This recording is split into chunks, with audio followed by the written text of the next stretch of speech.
Hey everybody! How's it going? Happy what day is it? Tuesday. Tuesday? First Tuesday of the month. That's like the stable part, Nick. Yeah, it's always a Tuesday. It's not about what Tuesday it is. Tuesday design stream. First design stream of the year. Yeah. Yeah, Happy New Year, I guess. Happy New Year. Yeah. Happy New Year to all our people. You're seeing some unfamiliar faces today. I'm kidding. It's been... I was on since we updated the cameras, that's what I know. Yeah. That's how I know. It hasn't been too long since I've been Oh my on gosh, stream. there's new cameras. Yeah, exactly. We look sharper now. Oh, that's good. I probably should have shaved this morning. So like when TV went HD, you weren't ready. I gotta go put on my my face powder. Yeah. All right. Well. Wow. I'm just overwhelmed that there's people So here many watching people. us. I'm excited by this prospect. I guess that's how Twitch works, though. Yeah. And YouTube. Let's talk about the holiday. So we shut down for 10 days. Something like that. 12 to 8 days, and took off between Christmas and New Year's, and a couple days earlier than Christmas, and we all went and celebrated the holidays with our family. A nice low-key holiday for us this year, but Yeah, same. I didn't travel or anything. didn't just travel. stuck around. Yeah. So and it was a good time. So and then I did a little bit of design over the break. It's impossible not to. It's just can't leave your head at this Yeah. point. And but mostly took it easy. It also just went by so fast because with family and kids, it's just like poof and it's gone. So I agree. so we'll see how it goes. Nick, what have you been playing? What have I been playing? Last week or 2 weeks ago, in board game stuff, I learned how to play Beast. The like one versus many hidden movement one. How was it? Beast was very cool. Good. Yeah, it's neat. I expect you if it wasn't good, you should just wreck it. Oh, This destroy it This here. is the forum that. Yeah, it's forum over. to do It's it, over for Beast at this Yeah. point. No, yeah, it's really neat. I think it's it does a lot. It has the type of like peripheral world building that I think is really cool. It's not doing too much to tell you like specifically about this world or what it is, but there's a lot of cool creatures. There's a lot of cool like relationships between these creatures and the environments and whatnot that you kind of just feels like lived in a little bit. In the best way, it feels like someone like took all the mechanics and figured out like how to okay, this guy's gonna interact with this one. Yeah. This guy's gonna interact with players. Yeah, without being too written, I guess. But it's cool. Yeah, it was really neat. So I played. Have you played Terrascape? Yes, we played We Terrascape. played I played that I once just with couldn't you. remember if you played with us, Yes, no, Terrascape came to mind.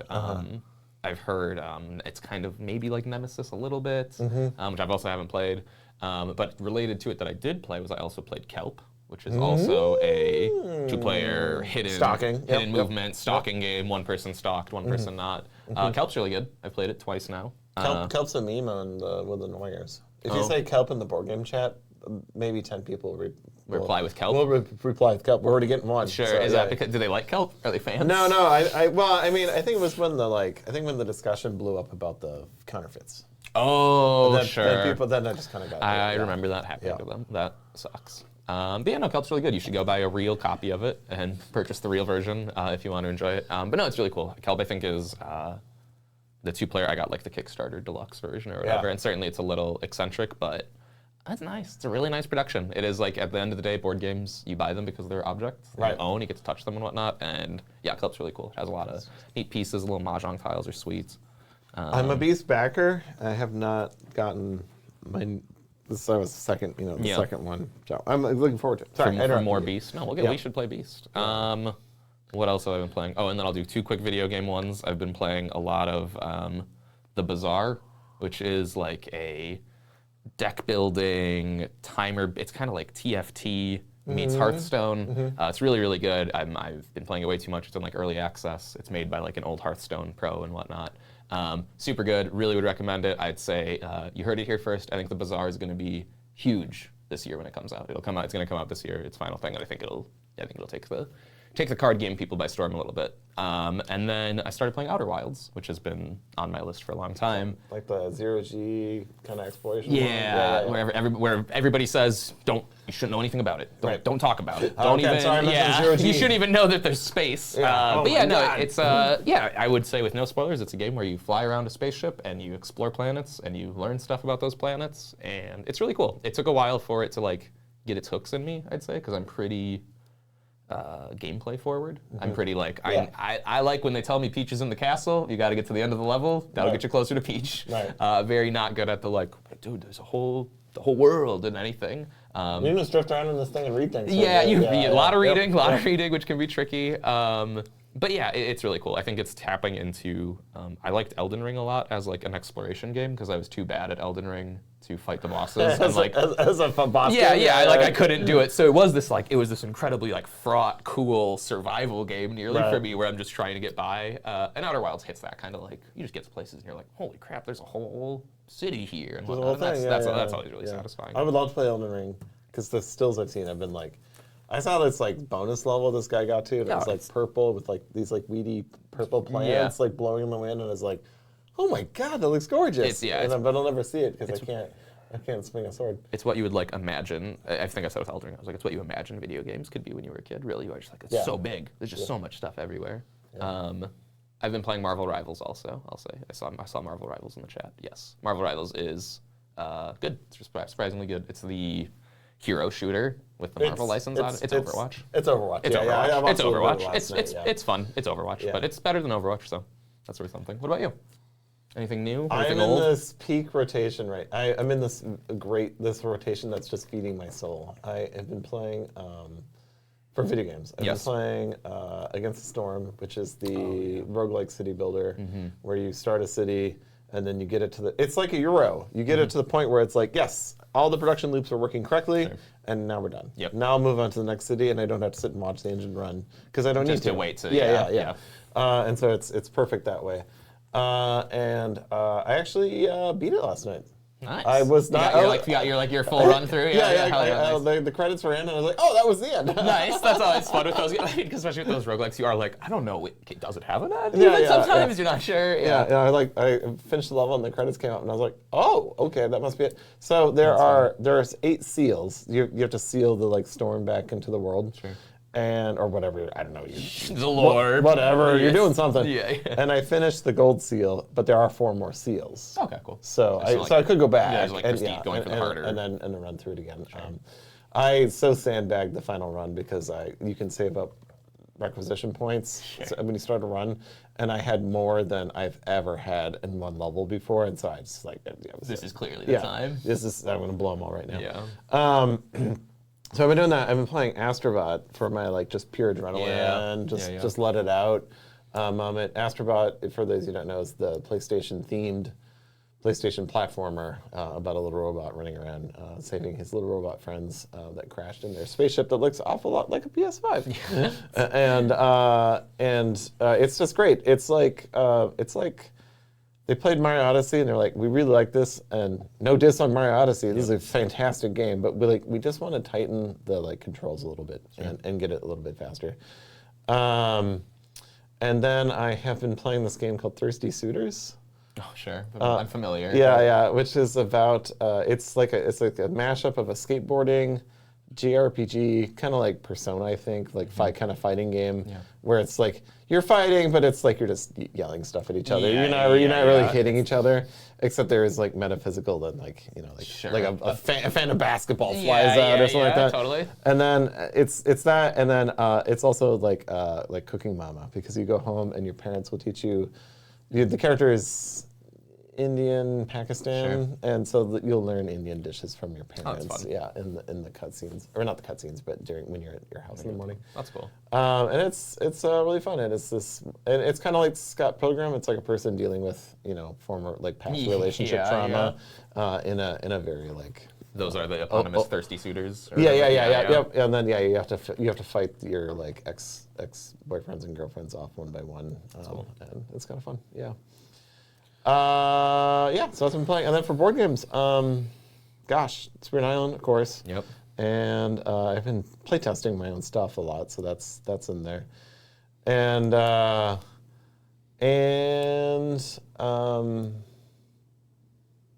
much board games. I played Moonstone over the break, which is the miniature game I'm exploring right now. Okay, cool.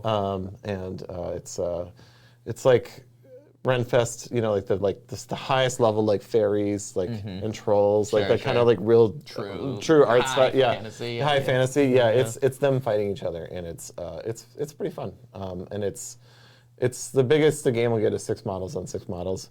And I like it. Also, I'll have to show you the mechanics of it sometime. But like when you do a shooting attack, you draw a bunch of cards from a specific deck for shooting, and then you lay a card down and you say, "This is a 2 blue." And then you can be like, okay, sure. I'll take it. Yeah, I'll take it. Or you can challenge that. Sure, but and then there's consequences to it. Yeah. So. That's funny. Oh yeah. I played some Townsfolk Tussle. I'm kind of not done with it, but I took a break for a little bit. So yeah. All right, let's continue then. Honestly, I mean, yeah, you can joke about thirsty suitors, but honestly, I think it's a really good. It's a story about a culture in America that you don't see a lot of, or doesn't get a lot of representation, and so I think it's really neat to kind of see the world through that lens. So, both in terms of the character's ethnicity and in the terms of the character's sexuality, like there's a lot there. So. Lots to explore. Yeah. All right. Well, we have some studio announcements. Do you just want to go every other? Sure, and I'll try it. We'll see, rally them off. All right, so Root is getting its, the pre-order window, let's see if I get this right, is going to open up pretty soon, like I think by what was the date we wrote down? End of this week. The end of this week, Late pledges. Late pledges will start officially, and you can come in and get if you missed the campaign, you can get in on that. Still get in on it. In Root news also, I saw some people already mention it in chat, but Marauder is available on Steam today. It's there. You can play it now. You can download it now. The fact that Lord of the Hundreds and Keepers of Iron there to play. Have fun. New achievements, new challenges, and all that stuff. DLC out now. Surprised. I was surprised. You were surprised? Everyone else knew. It was so funny. You're like, guys, did you know? And we're like, yeah. So. But yeah, for sure. I've been busy. I'm sorry, everybody. I get it. But yeah. All right. What else? Back to me. So then, Ahoy, late pledges, and backer kit, and all that will be shutting down at the end of the month, so that we can get ready for the window and shipping on that. And we'll take a look at that in a little bit. Yep. And then finally, I'll just mention a little Oath thing. Want everybody to know that Oath will be getting TTS kit updates starting at the end of February. And the goal is to have those kind of like updated at the end of the months and stuff like that. So keep an eye on Oath Discord, the campaign. If you're interested in playing any of the new stuff, should be a TTS version available soon. Yeah. Soonish.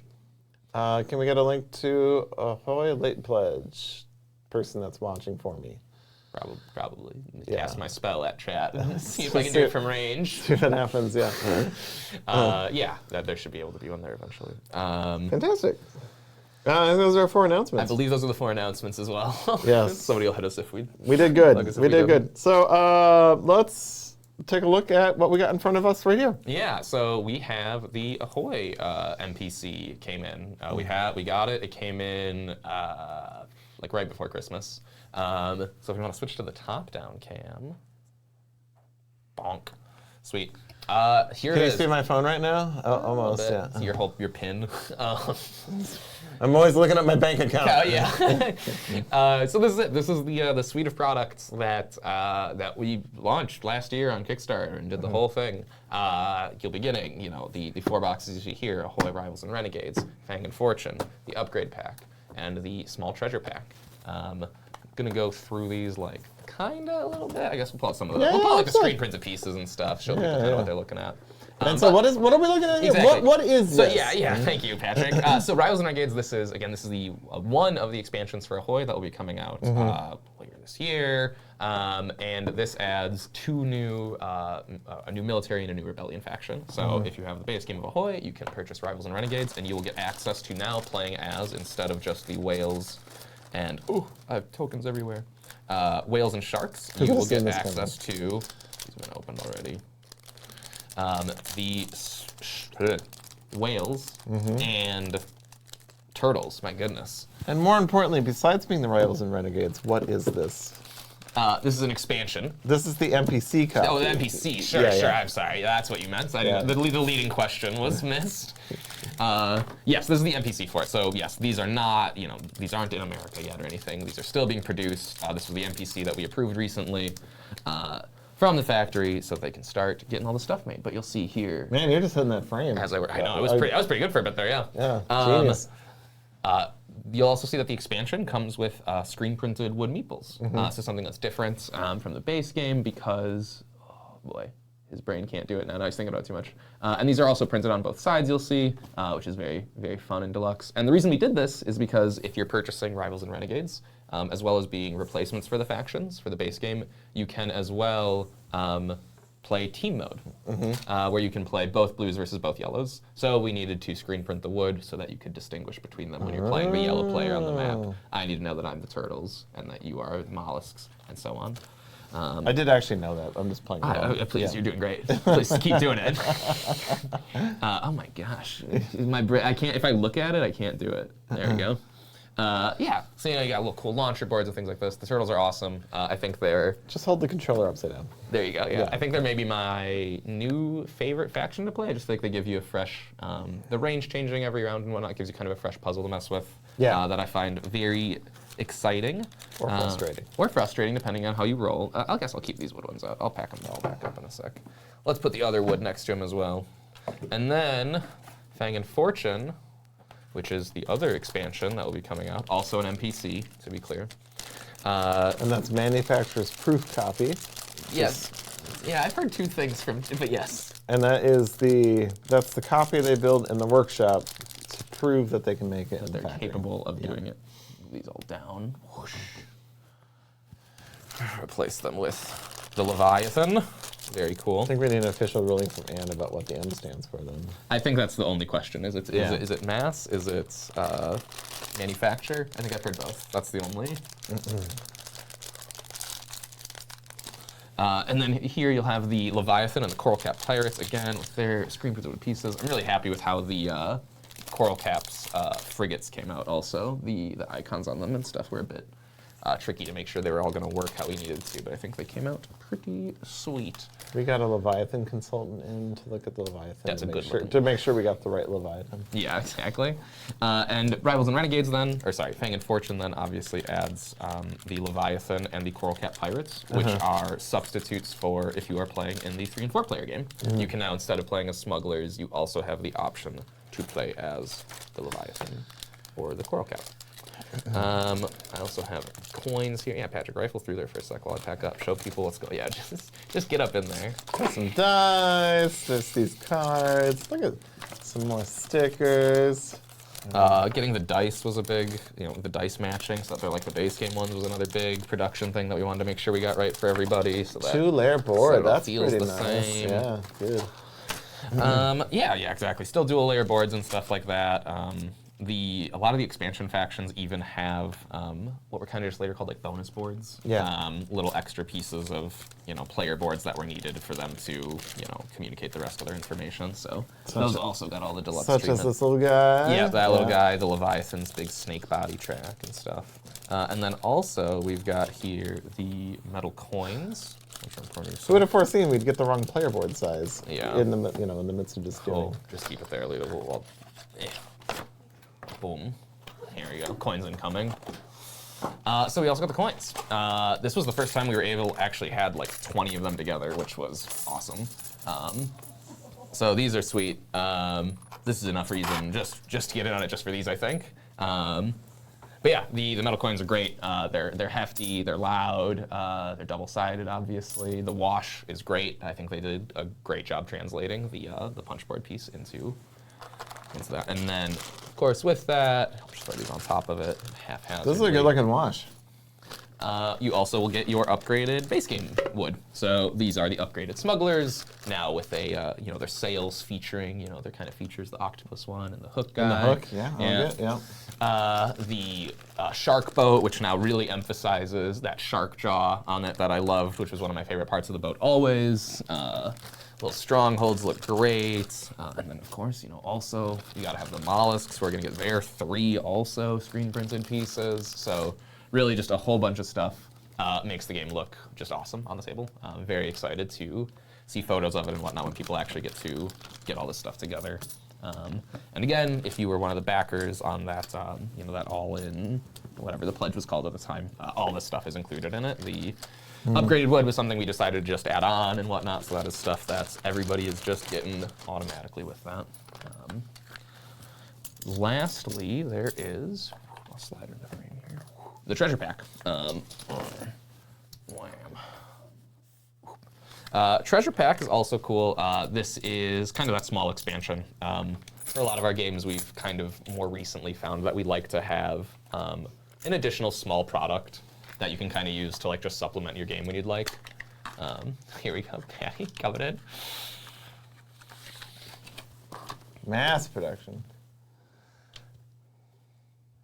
Thanks, Patty. Resisting getting the new Ahoy stuff so far, but this looks so amazing. Yeah, you should stop resisting and just get in on it. It's awesome. So you get cool stuff. You get this fun little die. You get a little sheet of extra punch board. I'm gonna frame this one out for you. The punch board will allow you to, one of my favorite ones is the Jar of Land and Sea, which will allow you to put new sandbars on the map or create water passages. These might look like damage, but they're actually corruption. They're super damage. So you get a little, spread of curse card, curse treasure. At the beginning of the game, players will simply draft these. And I actually have not played with the curse treasure. This will all be new to me. Yeah. So speaking of the guy said who doesn't know what's going on. Yeah. I have play tested on the new the factions, but yeah, I think this was kind of done quickly while I was working on Opus. Yeah, a lot of good jokes in the cursed treasure. You have items like the either ors or the bountiful booty. So a lot of fun stuff to explore in this pack as well. And that's just, you can add that to any game that you're playing of Ahoy. There's a few gear in there that are faction specific, so you draft those out or something. But that is just all additive content at that point. You can just plug that in when you set up. Who came up with either or?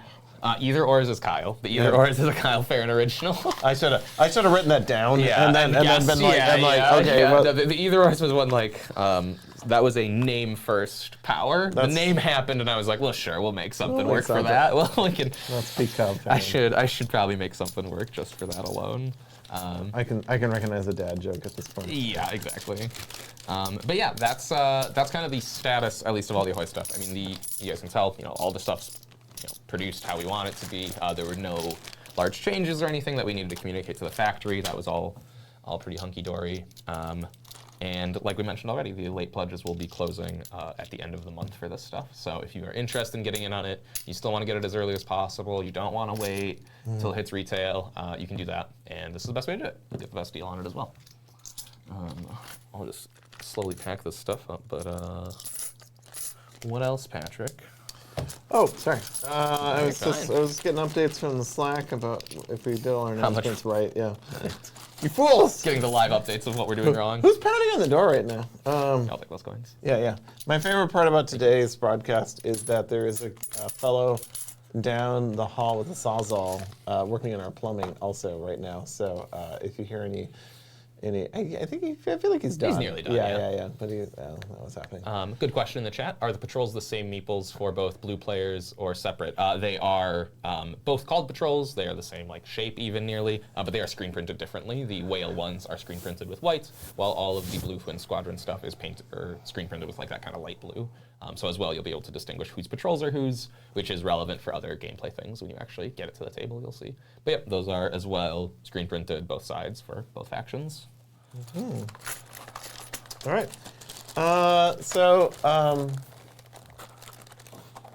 Next we're going to talk a little bit about, while you pack up, we're going to talk a little bit about what we've been doing. Yeah, what other stuff. And what other stuff we've been working on. So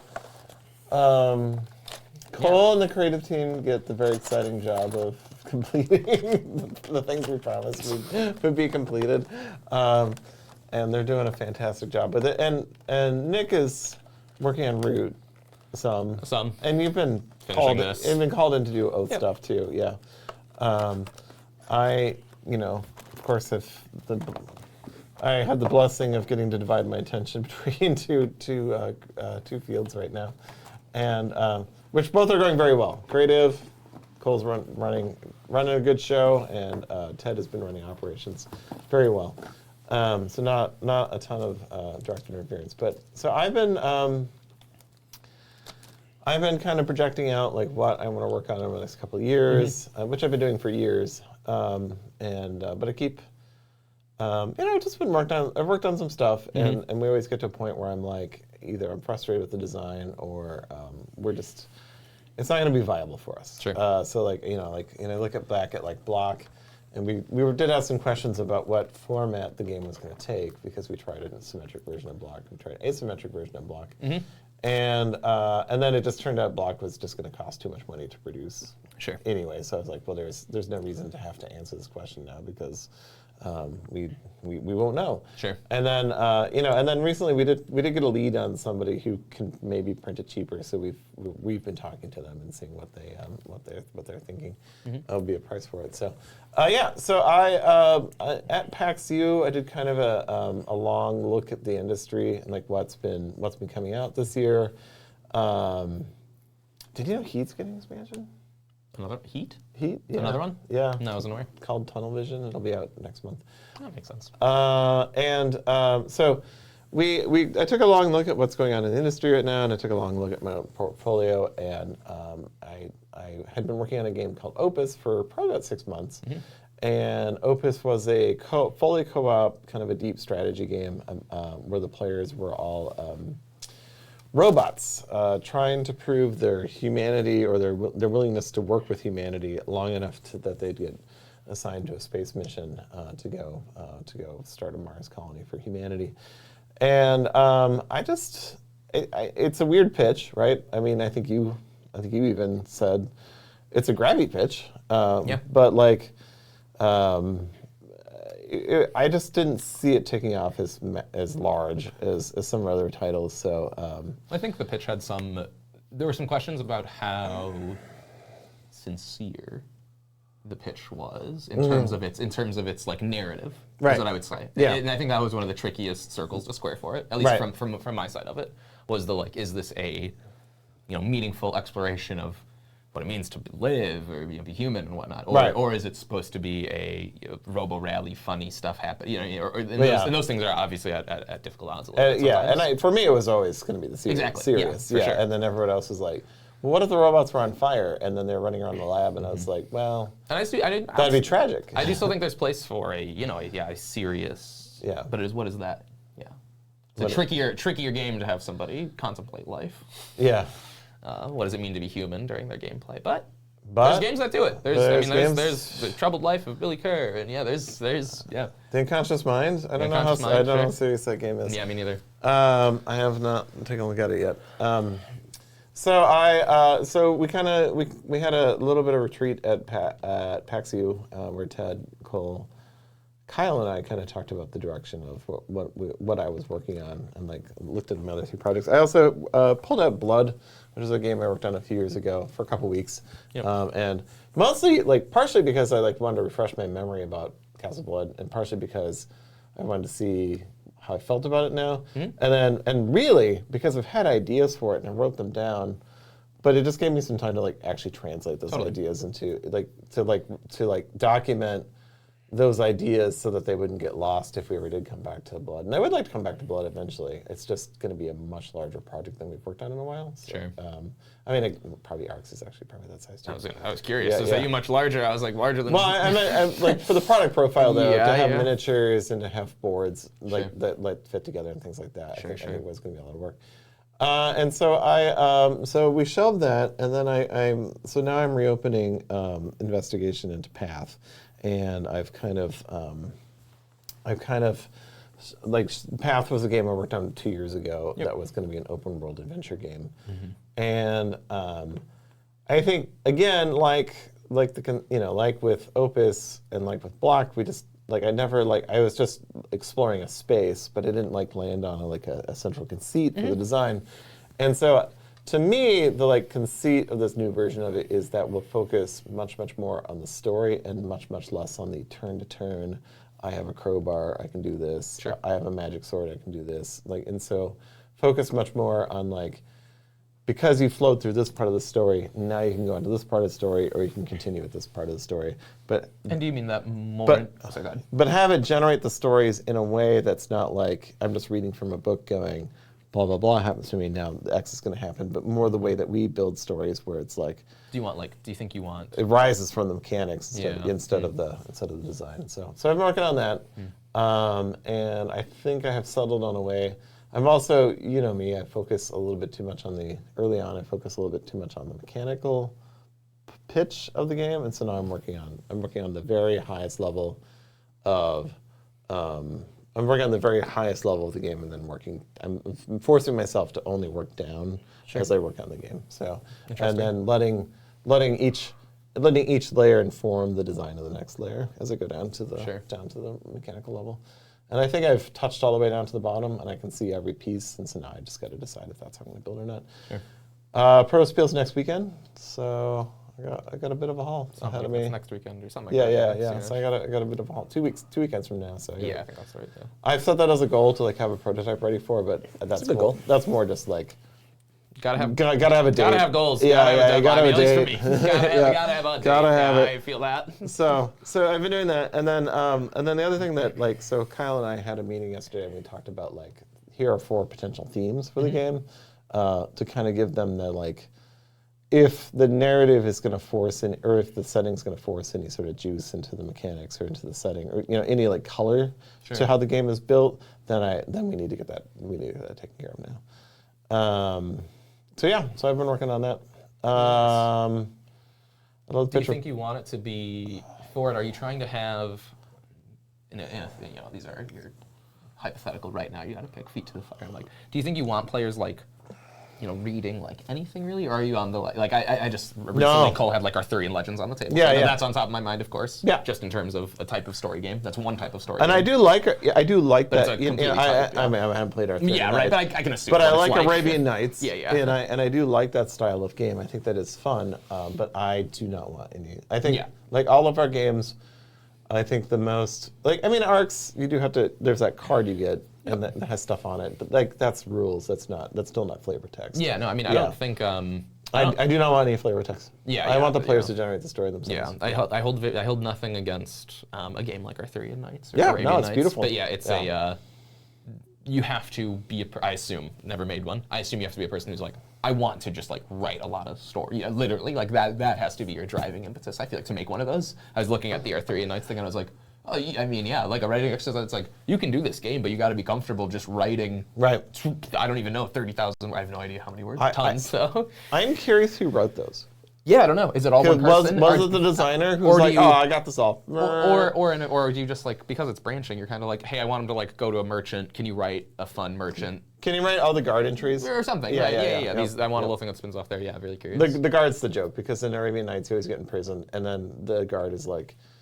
It'll be like a comely guard talks to you, and you're like, okay, well, I guess I'll seduce, and then it's like he doesn't like that, he beats you, and you're like, oh no, I guess I misread that. Yeah, sure. Cool, yeah.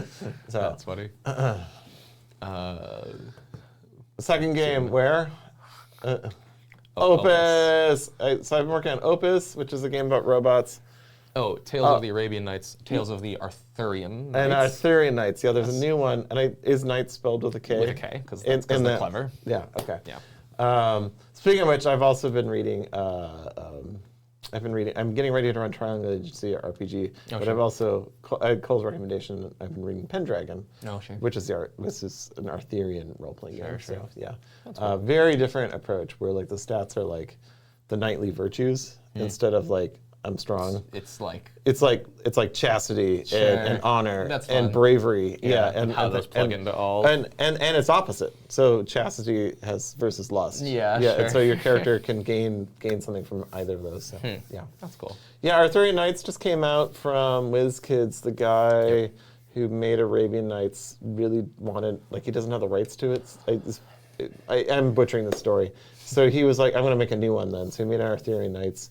And then, like, I mean, why not, right? Because there's been 40 years advancement in how game mechanics works anyway. Right. So may as well get dip it back into that. And they just released it. I think it's between the first and second print run right now. And of course, they didn't. Yeah. They had no way of gauging it was going to take off. So you can buy one on eBay for way too much. Or you can wait a few months and get one. Just wait. Yeah, just wait. Please wait. I'll tell you. I'll just wait. I'll be the guy. It'll be fine. Yeah, cool. Yeah, that's exciting. I'm very excited to see what you crank out of it. Yeah, eventually. It's challenging to me because I think with the open world game, I want to make it so that the goal for any story driven game for me is to make if you fight the dragon and win, what are the consequences of fighting the dragon and winning?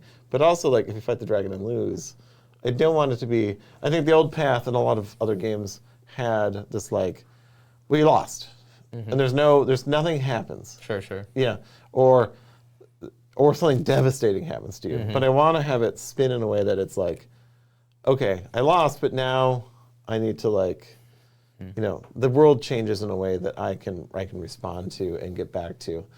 You got to romance the dragon, for instance. There you go. Yeah. Probably, I would like to put romance in the game. Probably not there. So what have you been working on, Nick? I've been, like you mentioned, free time, a lot of it, a little bit of root stuff, a little bit of oath stuff when needed. But I've mainly been working on in my free time, I've been working on Swarm, which has been the name for my co-op, I guess I'd call it, it's a co-op survival game where you play as an army of ants, and your goal is to survive the week, go out, find your queen, and bring her back home. So the game, I've been working on it from original, I was talking to somebody about this, it was maybe almost a year actually. Yeah. Because the first version of it was a competitive one that, I had some notes for. It kind of worked. It ran into some, I do believe some games have raw game design problem, just mathematical problems that can't be solved. Sure. And the competitive version had one of those. Where I was after amount of time with it, I was I think this can't be solved. So I will, by making it co-op, I get around to that problem. So I need a whole number between 4 and 5, and that will never exist. And that'll never exist. So it doesn't happen. That, literally almost that type of thing. So I was okay, but I recognized the strength of the system that I had created because I had created. Games are often about their victory conditions, but they're often also about the systems that you create around them. Right. And the systems I had created around it were working well enough that I was able to preserve a lot of those systems, change kind of your goal structure, and keep a lot of it working the same. You're just taking a note from app development and drop out the file. Yeah, Swarm. But yeah, so it's been, I've been playing it in office with people, getting some new people learned it and stuff. But I can switch to the top down and I can show a couple things about it. That I've been excited about recently, I guess. Swarm is a 5-letter word. It is. But what we're doing is we're going to use the amount of marketing clout we have to gaslight everybody. That we've always been. That's always been a 4-letter word. It's always been 5 letters or 4 letters. Yeah. Yeah, Alita, do you want to switch to the top-down cam? I can show a couple things. Sweet. Okay. So, of course, most of the stuff's not here. We're just going to talk about kind of the basics of it. Swarm has a couple things that I think are really exciting. One of them is this kind of carry mechanic, this stacking carry mechanic. So you'll have these little guys. You can move them around the map and whatnot, and you'll see these stack up. But they also all have a little slit in them, so you can see from the side if you have little objects. How do we make those? You can currently you just 3D print them. Ooh. Currently we just 3D print them. So you see this little stack of guys can hold this little tower, and I'll show these in the close-up later. But so you're moving around. You have a commander. You have a command range, which is all the hexes around you, and you'll see it's kind of a generate map as you go thing. Have all these different hexes. You're going to be exploring the map, building it out as you go, and you know your queen is somewhere on the map that you need to get to, and your goal is to get out there, have enough resources to be able to bring her back home. The way you're actually doing that is by this action system. So what I've come up with recently, and this is the thing that I was pretty happy with, if you and me are playing together, I'm the gray player, let's say, and you are the white player. A bunch of actions in the game. We don't need to go through them. You can build, you can retreat, you can make your guys fight each other, all that stuff. But whenever you take an action in the game, you will play your card, and you will, across the table, give it to your ally, and then they take this card into their hand. And now they have access to the white action for that player. They decide to play the white card for the white action, this card comes back to you, and now you have toss again. So there's this, in the co-op nature, there's this really good, like, you're always trying to take a play that's going to like benefit your ally just a little bit more. And so there's this like, there's a really nice like upward momentum to the game constantly where you're always essentially trading up for better actions and whatnot until you need to decide to like trade back down. So I've found this to work really well, kind of like for giving players like an actual action system to cooperate within. Right. But yeah, it's been really fun to just like explore. I mean, co-ops are just so different. I mean, you were working on Opus for a while, and Blood, and you play tons of Spirit Island and whatnot. And like, yeah, it's been surprising to see just the different dynamics at play, and the biggest one being the playing. I mean, we work on some of the most like interactive competitive games that are on the market. They're just mean games, right? They're just, you're stepping on each other's toes, and it's so funny to go to a different game where it's co-op, and the moment any of that pressure comes off because the game isn't supplying it, it's like, oh, there's nothing. Yeah. There's just nothing occurring because I don't have Patrick at the table who's like, well, I'll just move over there and beat you up. And it's like getting that tension dialed, right, it makes me again appreciate other co-op design even more because I see how you almost need like tools in the game that are able to communicate to you, the designer, like the status of players, right. because you need to be able to like judge how well they're doing or where they're like at in terms of stuff, and then like react to it. So that's stuff I'm still figuring out in terms of like the enemy AI and stuff like that. Well, and do you want to just let the players decide that? Exactly. Yeah, right. in the end, because like that. I mean, Pandemic and Spirit Island. But like, they're like, oh. You know, like level 1 Spirit Island, I would never play anymore. Right. Yeah, because I'm done with it. But like someone else is going to find that challenging. Yep. And I would not appreciate Spirit Island attempting to find that for me. I would just be like, no, I'm gonna play level 11. Right. This is what I'm about. Yeah. And if I lose, that's fine. Yep. That's what I wanted. That's why. I mean, in a good way, it is also the thing to learn is that like, yeah, people want it to be hard. Yeah. They don't want it to be an easy game. Is there pressure coming from the game besides time? Yeah, so there's time, which is you only have like a week to get your people home. Every day that they will advance a random amount of time, so you don't know. And then similarly, you know, in order to maintain your population of bugs, you're gonna need to be spending food. If you don't have food, you'll need to kill guys, bring them back home, turn them into food so you can feed your civilization.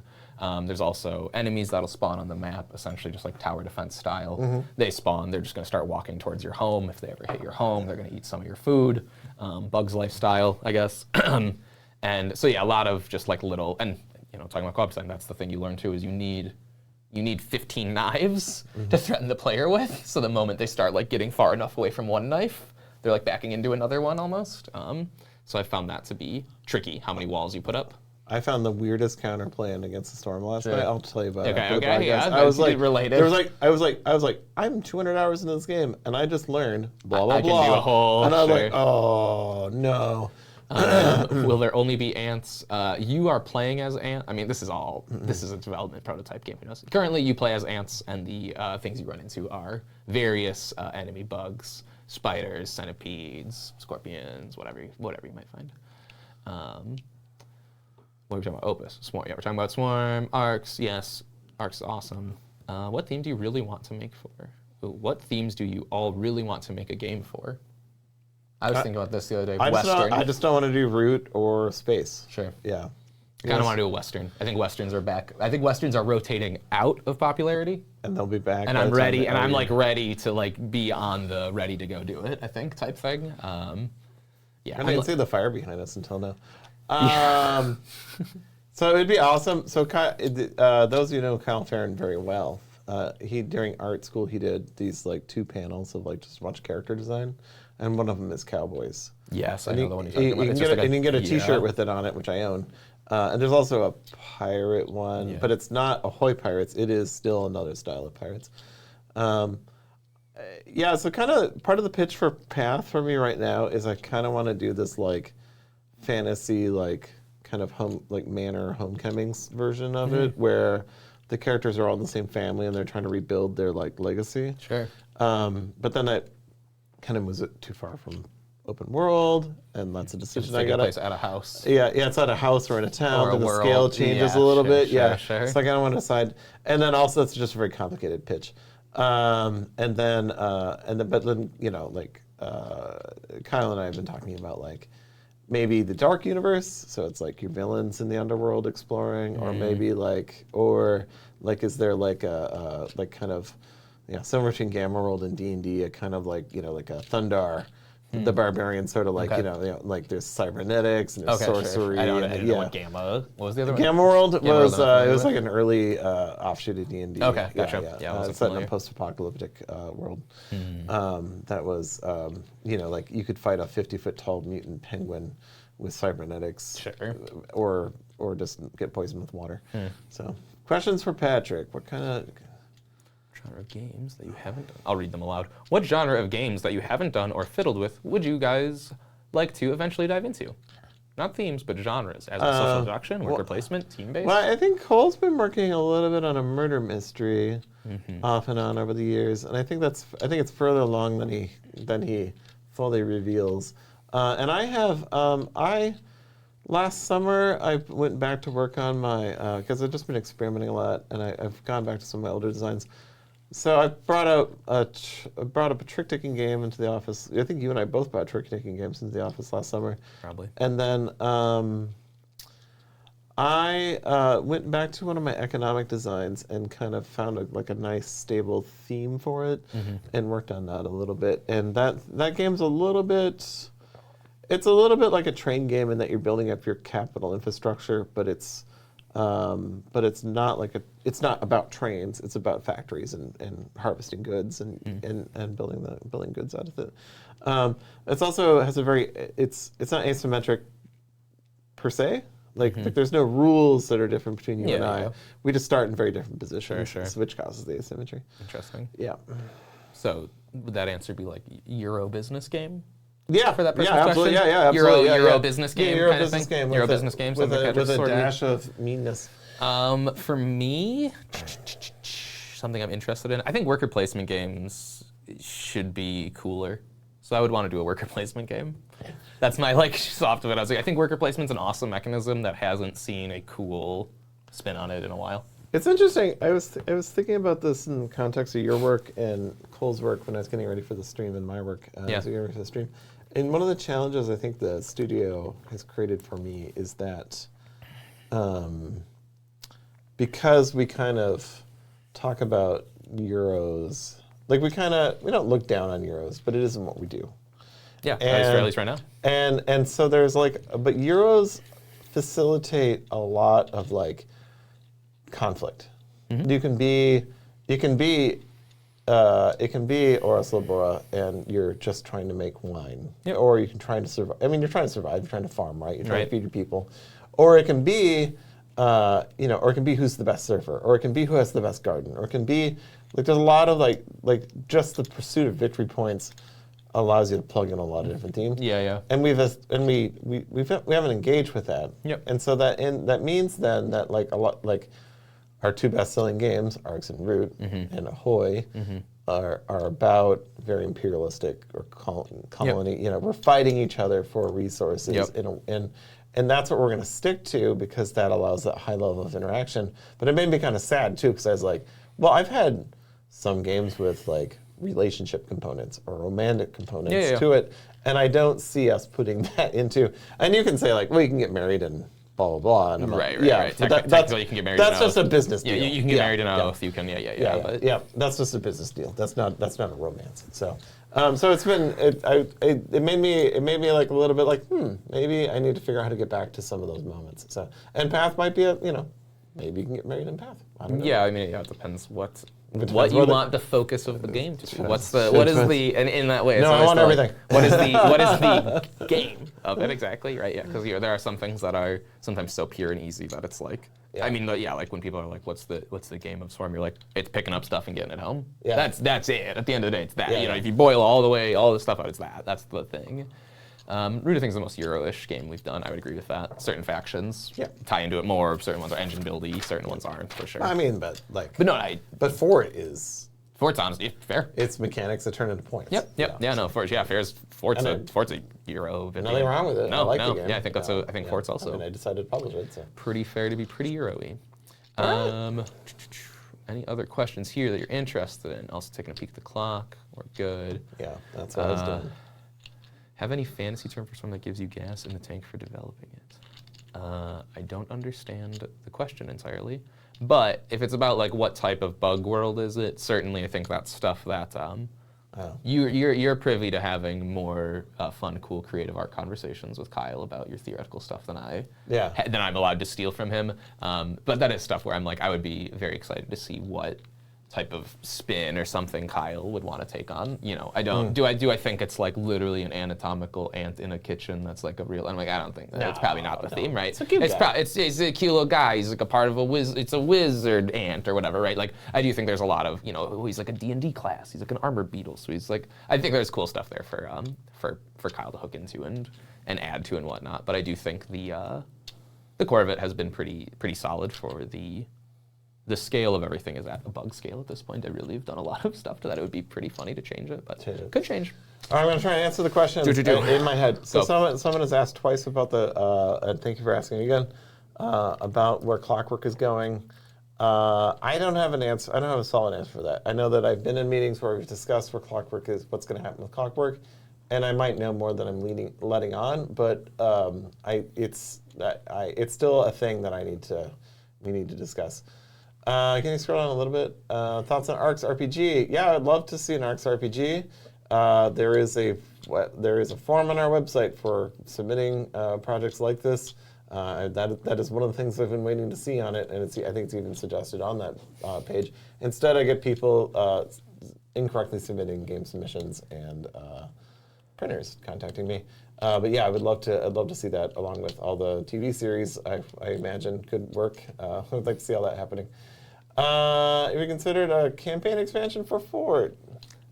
I mean, I think to be fair to the question, it hasn't really come up, but that's an interesting idea. It certainly hasn't come up prior to this moment, really. But you grow up. Yeah. Man, that's it. Like the end of the campaign is you go to college. Oof, who knows? That'd be interesting.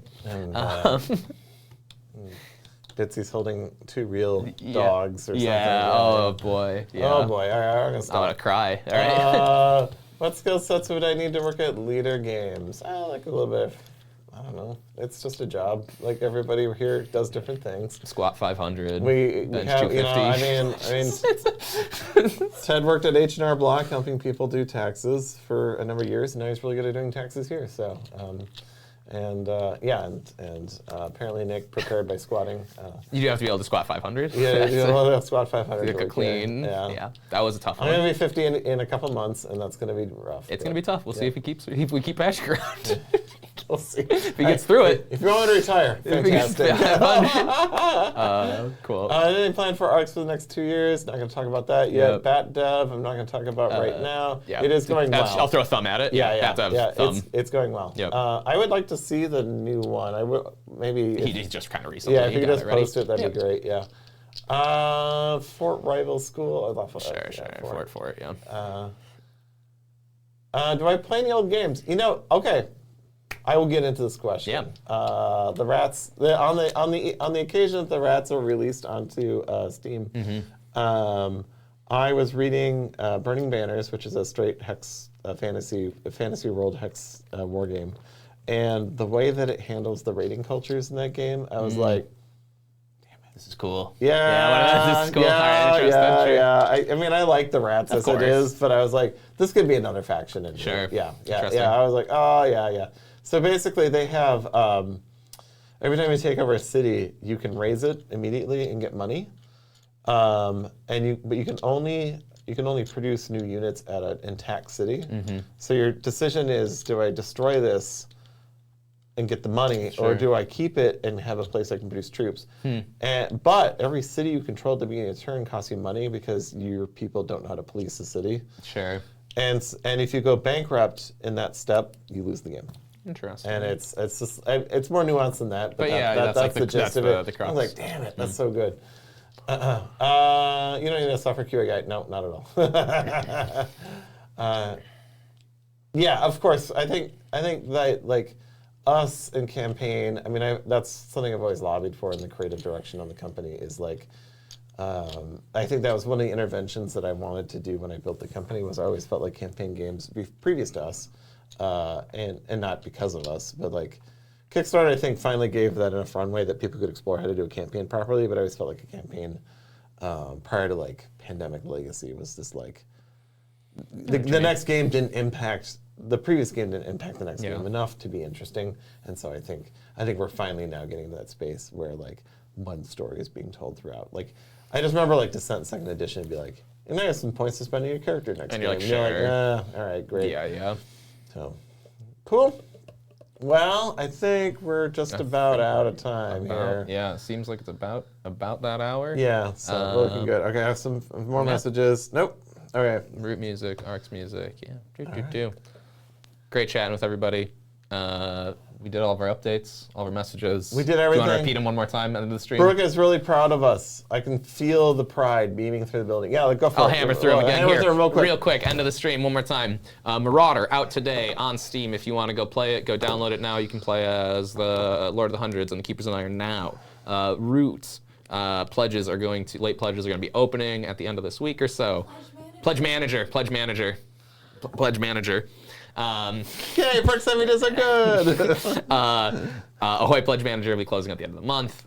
And Oath TTS at the end of February. Keep an eye out for that as well. And Alex, Cole just reminded me that we will be we'll be searching for summer intern. Details in a month or two. Yep. So that'll be good. So, all right, thanks everybody. So long. I'll see you in February.